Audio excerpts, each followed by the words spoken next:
incredible nutty pie. It's crumbly and it's packed with flavors. You know what I mean?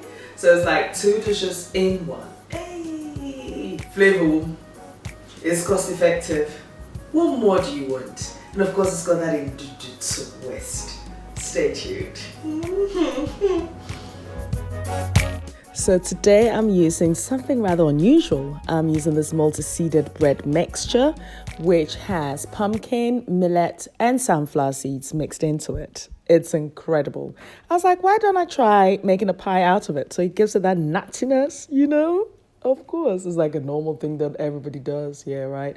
Anyway, so I'm going to leave a link at the top as to the perfect pie recipe that I've gone through the anatomy of making the best pie. I'll leave that at top and you can follow that recipe as well. So what I've got here is my bread flour, my multi-seeded bread flour, of course, and I've got 500 grams, so I used 250 grams of cold butter. I added 1 teaspoonful of cumin seeds, yes, to give it that beautiful taste. Salt to taste, and as well as 1 teaspoonful of baking powder. I've mixed everything together with a bit of water and 1 egg yolk. And here we have the mixture. Now, if you watched that previous video, I did mention that I like to have my pie flaky. So the way to avoid it from not being flaky is to over-knead it because that activates the gluten in there. So all I've done is I'm just like placed that mixture in the cling film, rolled it, and I'm just placing that in my fridge till when I do need it because I'm going to go for those beautiful nutty pie, as you can see here. I'm sure your mouth is salivating. Now, if you've watched my lasagna recipe, you know that I did have some leftover minced sauce as well as my cheese sauce. So all I'm doing is just adding some, fresh onions, mixing that together, including the cheese as well, the cheese sauce that I had left. And just mixed it all together because that was a flavor that was incredible and it would work as a filling for this dish without a doubt. So you just warm everything through and just leave it till it just cools down as well because I'm just infusing that flavor as you do. Now I have got another filling. Now this filling was inspired by my trip to my local butcher. So he introduced me to this Spanish black pudding called mochila. Oh yes, I know. I love things that are different and things that I've never tried before. So I was like, yeah, why not? I'll try it. I can only try it once. If I don't like it, I don't like it. But at least I can say that I tried it. So I've got my onions sweating in some olive oil. And I've added some red chili peppers. The chili flakes, just to give it that little warmth because I want to respect the flavor of this pudding. Yet again, I've never used it before, so this is my first time. So I'm creating as I'm going along. Is it going to work? Is it not going to work? So I'm adding the garlic, which I know works. And also I added a bit of cumin seeds to this. So what I've done is I'm just taking the pudding out of the skin, as you can see here. And it doesn't particularly look that appetizing, but I'll tell you something, the flavor alone, it's incredible. Yes, I didn't even know why I was hesitating. It was one of those pies that when I made, it just went just like that. If you don't have access to the mochila, you can use any sausage meat or any minced meat of your choosing, without a doubt.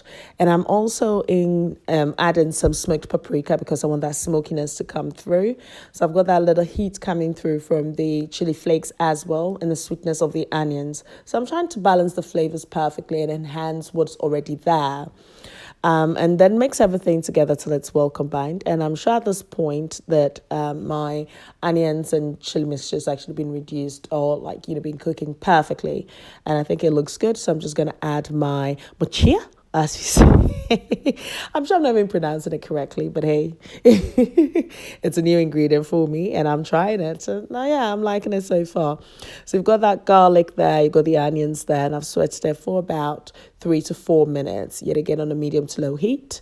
And I'm adding some milk, yes, because I was just going to add some moisture to it. I mean, you can add your vegetable stock if you choose, but I chose to add some milk to it because I thought that would work perfectly, and it did, If you've got some yogurt, yeah, why not try it, because that will give you that little tanginess as well. So yeah, I've just done that, and I think this is almost done, but what I'm going to do is add some mushrooms because it actually has this sort of earthy taste, and I think it pairs really well with mushrooms as well. And then later I added some spinach. So I've gone for like a nice filling here, And this is what I'm saying. When you go to the supermarket to eat to your local grocers and stuff, just ask them about the ingredients. Be curious. Because if you do love food and you're a foodie, you have to, sometimes push yourself to taste other dishes or find out different ways of making things. And that's my motto.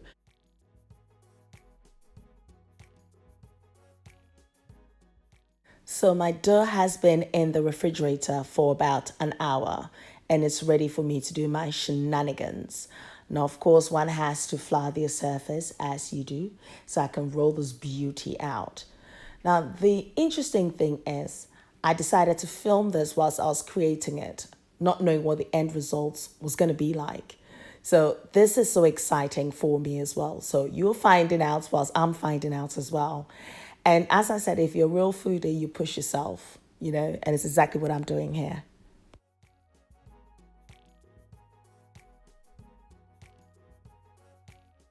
So now this is my first time of working with a bread dough and using that for a pie because it's usually, normal flour that one uses, an all-purpose flour. So yeah, this is like a creative one and I'm pushing the boundary here.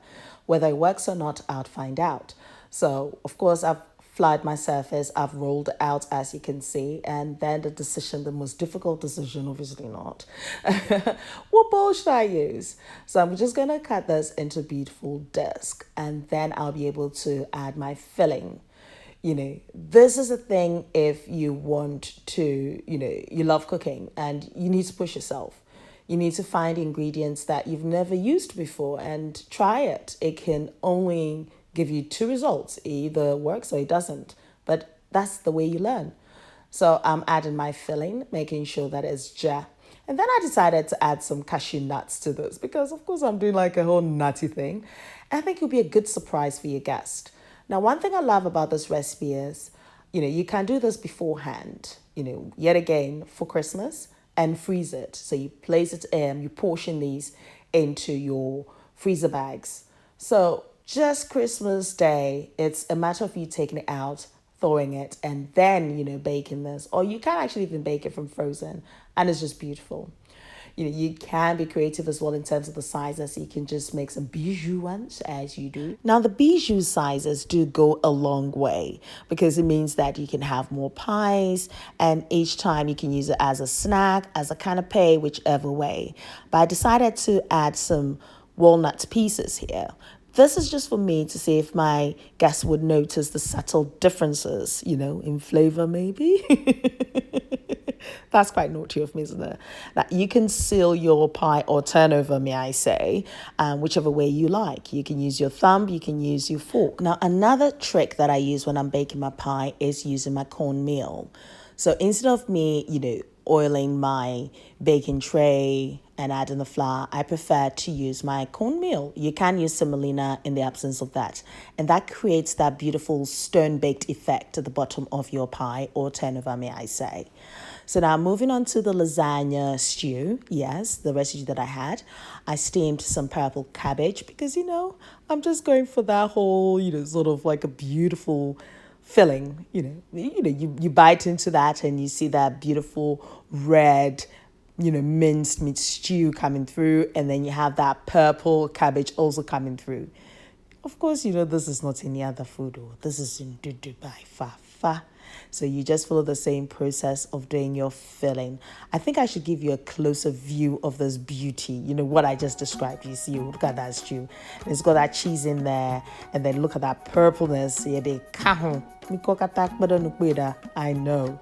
You can be so creative with the filling. It's something that, it's up to you. If you've got goat meat, why not try using goat meat and mince it and use it instead? Whatever is available to you. Mackerel, the smoked mackerel? Yeah, try it. Add some, a little bit of yogurt, some onions, to it. Mix it together. Add some of the Guinean basil as well. And that's another filling for you. If you're a pescatarian, you're definitely having that amazing dish for yourself. And I use my thumb here. And here I've got my beauty. So I think that I'm ready to preheat my oven. So preheat your oven to 180 degrees at this stage because I know that it's almost done.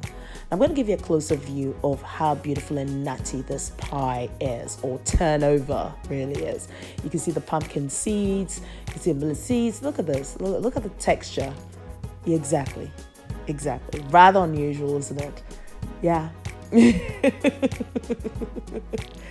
So yes, I've preheated my oven and I'm placing my pie, or turnover may I say, on the tray. And you've noticed I've spaced it out just perfectly. What I tend to do is when I make my pie, I don't tend to cook all of it. I do make more than enough. I place it in my freezer bags. Now these freezer bags are readily available in most supermarkets, so that should help. As and when you're ready, you just take it out of the freezer, defrost it, and then bake it. And that's it, it's just perfect. So this is actually, for example, especially during the Christmas season, when you might end up having guests or you just don't feel like cooking. These are things you can prepare beforehand, and because it's in the freezer, it's easy. You just serve with some salad, a little bit of sauce, and people are happy. That's exactly how you do it. Some steamed vegetables, as you do. So yes, I'm just going to be glazing this, make it all beautiful. I'm going to turn my oven on because I'm going to be baking this beauty. You ready for me? So now what I'm going to do is use my egg yolk. So I'm separating my egg yolk from the egg white, and I'll be glazing the top of my pie, or turnover, with this. Reason is when it actually bakes, it gives it that beautiful brown color, and it also gives it that beautiful glaze. You see, look how yellow the yolk is, and it's just beautiful.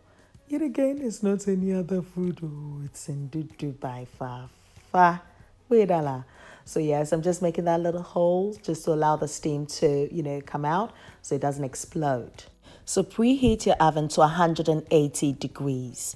And once you've done your beautiful indentation or making your holes, as you can see here, place your pie in the oven and bake for 20 to 25 minutes until it forms this beautiful brown and glazy crust.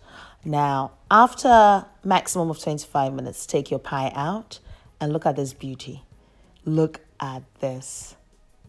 Tell me your mouth no dey jump. Be watering. With a pie, nutty pie. Ndudu by Fafa.